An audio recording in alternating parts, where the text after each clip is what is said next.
Hey everybody, welcome back to our channel, Time Well Spent. So it's a super hot day outside today, so I figured I'd come inside and do a video for you. I'm actually down in my basement and I'm going to be showing you all about my grow light setup that I've got. So I have made a frame out of just kind of old 2x4s and made some shelving, and I went out and I bought some shop lights. They're just like 4-foot T5 shop lights that you can get kind of at any big box store.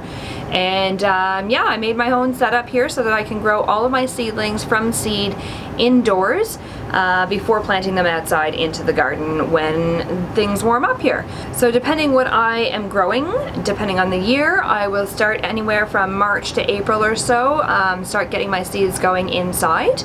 So this year I did some celery and onions, and I put those in about 12 weeks, 10 to 12 weeks or so before my last frost date. And then I did a whole bunch of tomatoes and peppers. Those were about 6 to 8 weeks or so before the last frost. And I did a bunch of squash and some melons as well. So those have all already been planted out outside into the garden. It's, I mean, we're just beginning of July here, so it's nice and warm out there for them now.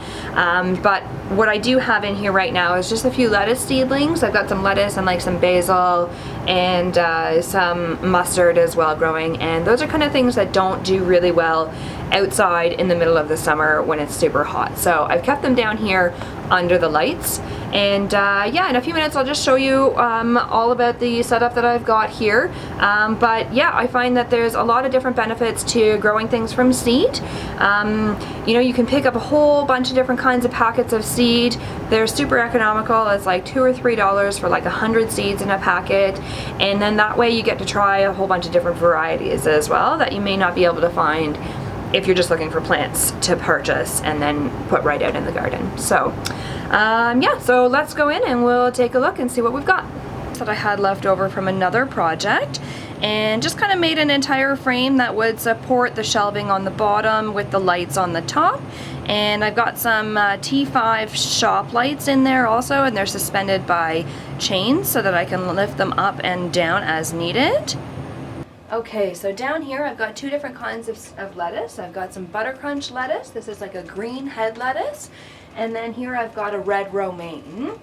And I kind of did a little bit of a hydroponics sort of experiment here. So essentially this is like an old muffin container is what I used, and some peat pellets.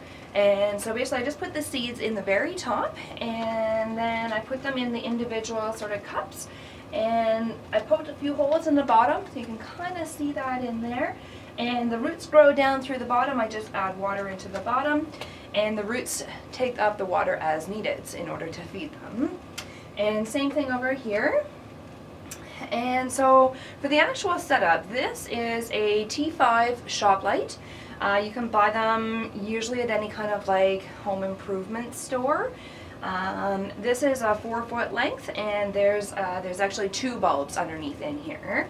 So I only have, you know, it's about a foot or so wide, so this is really all that I need. If you had any sort of a wider shelf, then you might need to put 2 of these together in order to give enough light. So I've got one down here, and then up above I've got another shelf as well. So you can see up here I've got some lettuce and a couple basil plants growing. And so basically what I did is I built the shelving unit itself out of wood, just leftover 2x4s as I mentioned. These actual wire shelving units were just from actually a leftover greenhouse that does not work anymore. So I was able to use those for a new purpose and clip them in there. And then as you can see, I've got the lights above, and I'm not sure how easy it is to see, but there's a chain up there. So I've just used here an actual S-hook. There's the S-hook down there. That's attached to the chain. And then the chain goes up and it's attached to another S-hook up here that's attached to the top wire shelving unit up there.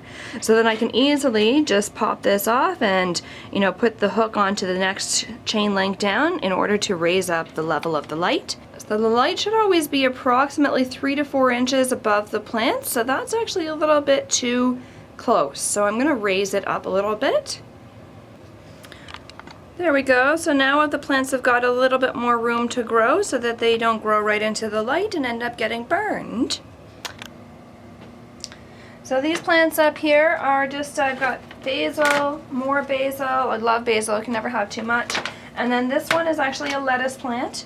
It's a bunch of lettuce plants actually. So you can see it's nice and thick and full.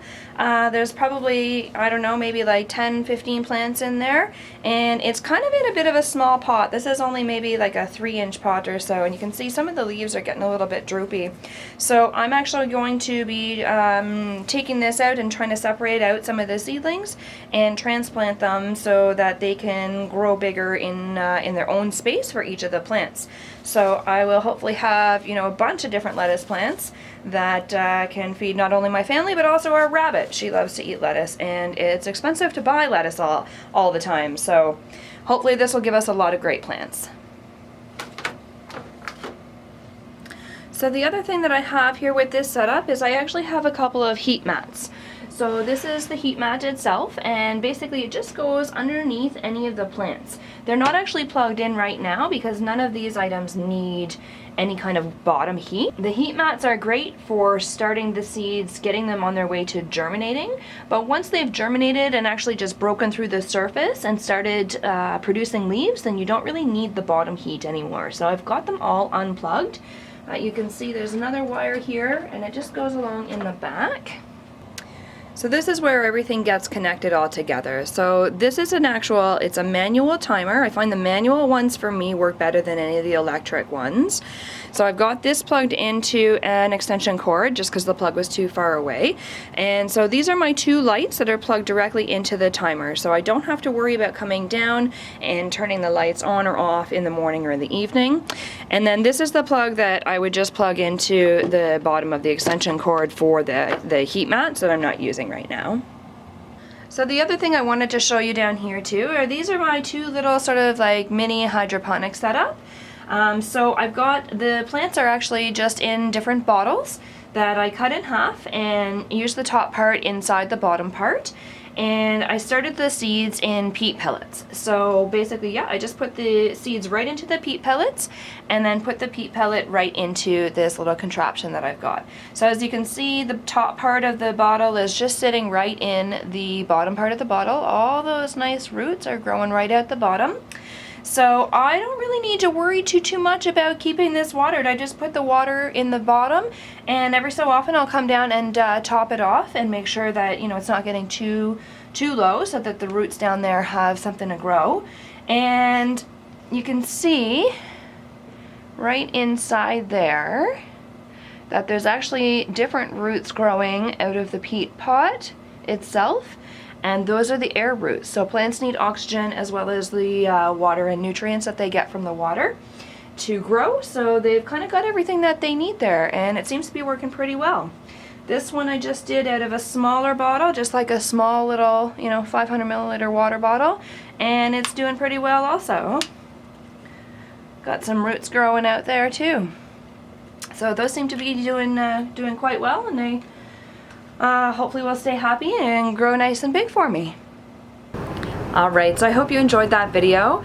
I hope I explained things pretty well. This is the best way that I found to ensure that my seedlings get off to a good start for the growing season. So, you know, I mean, plants need a few basic things in order to help them grow. They need lights, they need water, and they need nutrients. And the setup that I've got here gives them all of that stuff. So, you know, with the timers, I need to do kind of very little sort of monitoring, just come down and make sure they've got the water and adding the nutrients into the water as well, and they're pretty much good to go. So yeah, like I said, I hope you liked this video. If you did, throw a thumbs up there and hit that subscribe button, and we'll see you next time.